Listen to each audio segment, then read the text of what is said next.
I was really scared. Sorry. A surprise visit to the ER. I live paycheck to paycheck, with COVID and still trying to bounce back on my feet. After getting hit by a car, that driver took off and left this Colorado veteran with unexpected medical bills. Tonight, you can help. Hey, you can't do that. Taken down by police, and now he's ready to take legal action. Savagely beaten, sexually assaulted, and thrown in jail. It was horrifying. Police have their side of the story and why this man's attorneys claim the department is now withholding evidence. And high school fall football not off the table. The decision late today from the governor that could mean the return of fall sports. A Boulder man is ready to take legal action against Denver police. Today he released video of officers aggressively taking him down during an arrest, and he claims he was sexually assaulted in the process. Denver7's Eddie Guajardo shows us what happened and why police say they needed to take action. It's the moments that led up to the arrest of Michael Jacobs on July 29th, now in question, including why he was taken down aggressively. You guys are hitting him with a stick. Savagely beaten, sexually assaulted, and thrown in jail. We want to stress, we know little about what led up to this encounter, but just before Jacobs was taken down, you see people against the fence, and Jacobs tells us he was one of them. I start rattling the fence. He claims he was trying to get an officer's attention. I was grabbed from behind. It felt like from my neck. No warning, no, you're under arrest. In a matter of moments, he's on the ground, surrounded by officers. One of the officers took his baton, lifted it in the air, and forcefully shoved it right into my. According to medical records obtained by Denver7, a doctor couldn't conclusively identify sexual abuse from the incident. Denver police say Jacobs was part of a group trying to push down a gate at Veterans Park and managed to bring it down and get inside. Clearly outside of the fence, clearly not destroying any fence. Police say Jacobs violently resisted arrest and even grabbed an officer's less lethal pepper ball gun, an allegation Jacobs and his attorney dispute. That could not be further from the truth. To say that he attempted to disarm a police officer of their pepper gun or pepper ball gun, that's nonsense. He was on the ground way too fast for that. Jacobs' attorney says it's been 6 weeks and the police department has failed to produce vital evidence. We should know what the police reports say. We should know what the body cams tell us. Denver police say they launched an internal investigation and add that it would be inappropriate to comment further. Jacobs is facing a felony charge of attempting to disarm a police officer. Eddie Guajardo, Denver7. A Brighton City Councilman was drunk at last night's City Council meeting, and tonight Councilman Chris Jordanelli, admits to Denver7 he was intoxicated. So this is him during that meeting held via Zoom. Listen, man, listen. I grew up on a farm, and I saw animals eat each other, and I had cops who are my buddies. And a cat will eat the brain of an old lady. So this conversation is just pissing me off. And I may get recalled over it. I don't care.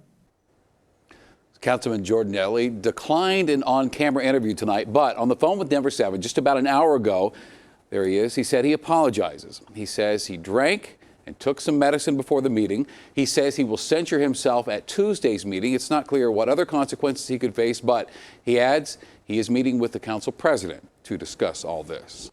Denver City Councilwoman Candy Cedevaca is determined to find a safe outdoor space for the homeless. And tonight, she hosted a community town hall to hear questions, concerns, and input from the community about next steps in the process. Denver Mayor Michael Hancock decided to nix the proposal to create an outdoor camping site in 5 Points near the Blair Caldwell Library. The mayor says there are potentially better sites with fewer legal and practical obstacles.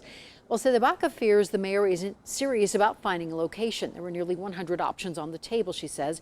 And during tonight's town hall, we learned things like size, location to services, zoning, infrastructure, and a willing landowner all play a role in choosing a location. Cedevaca says despite the mayor's decision, she was in support of the 5 Points location. What we were trying to do was deal with the impacts of the current camps in a way that provided services and mitigated the issues that neighbors complain about. The city says they are still working to find a new location.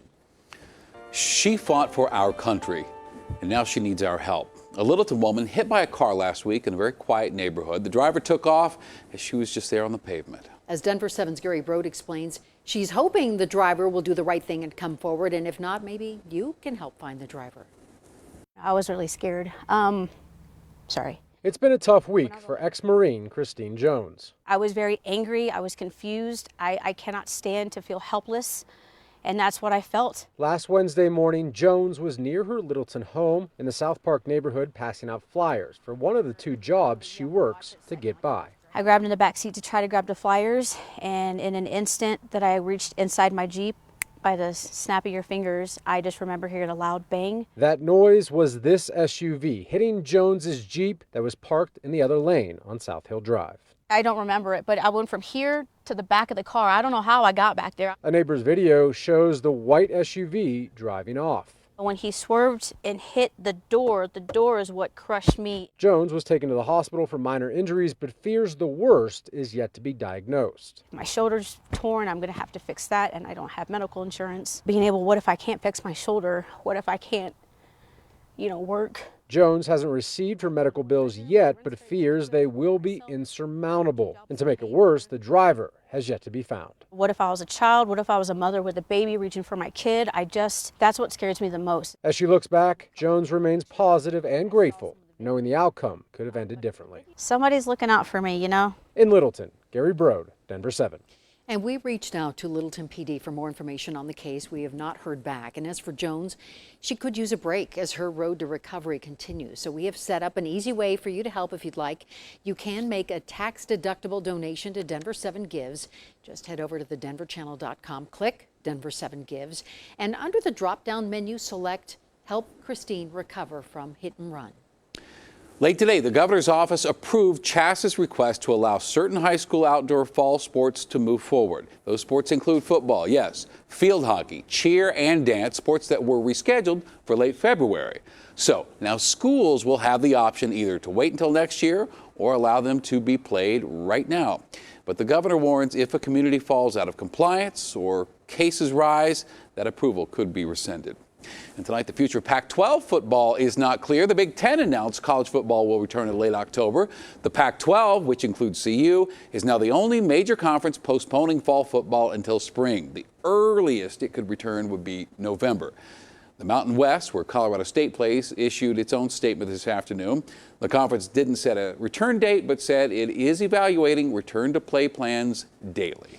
More than 130 students at Regis University in Denver are now being forced to quarantine for 2 weeks after an increase in cases on campus. This impacts the 137 students living in Resident Village, which is made up of more than 24 townhomes. Health leaders say 57% of all the 32 cases can be traced right back to those townhomes. And the city of Boulder is ordering the Kappa Sigma fraternity on Boulder's University Hill to go into a mandatory quarantine. Mandatory, meaning if the fraternity doesn't quarantine, they could face jail time and a $1,000 fine. Earlier today, the university issued a stark warning for CU Boulder students. Follow the COVID-19 protocols and the 14-day quarantine or face punishment, including suspension or expulsion. And cases continue to rise on campus. The chancellor says the case count is due to student gatherings and little mask wearing. Students are still allowed to attend class in person, and that's about it. Boulder County health officials say it has seen more than 660 new COVID-19 cases in the last 2 weeks. 75% were either CU students or people associated with the university. Elementary students in Douglas County will be going back to in-person learning October 19th. The district voted unanimously last night, notified families about it today. Now, schools have been remote there since the start of the school year, but families that chose that 100% remote learning won't be affected here. And as with most districts, Douglas County will adjust or send some students home when a positive case pops up. And now we'll look at Wednesday's case count. We added nearly 600 new cases of coronavirus today, bringing the state total to more than 62,000 cases. And today the state says physical distancing is between 65 and 72%, but they're warning that if distancing remains closer to 65%, we will start seeing gradual growth in cases and hospital demand.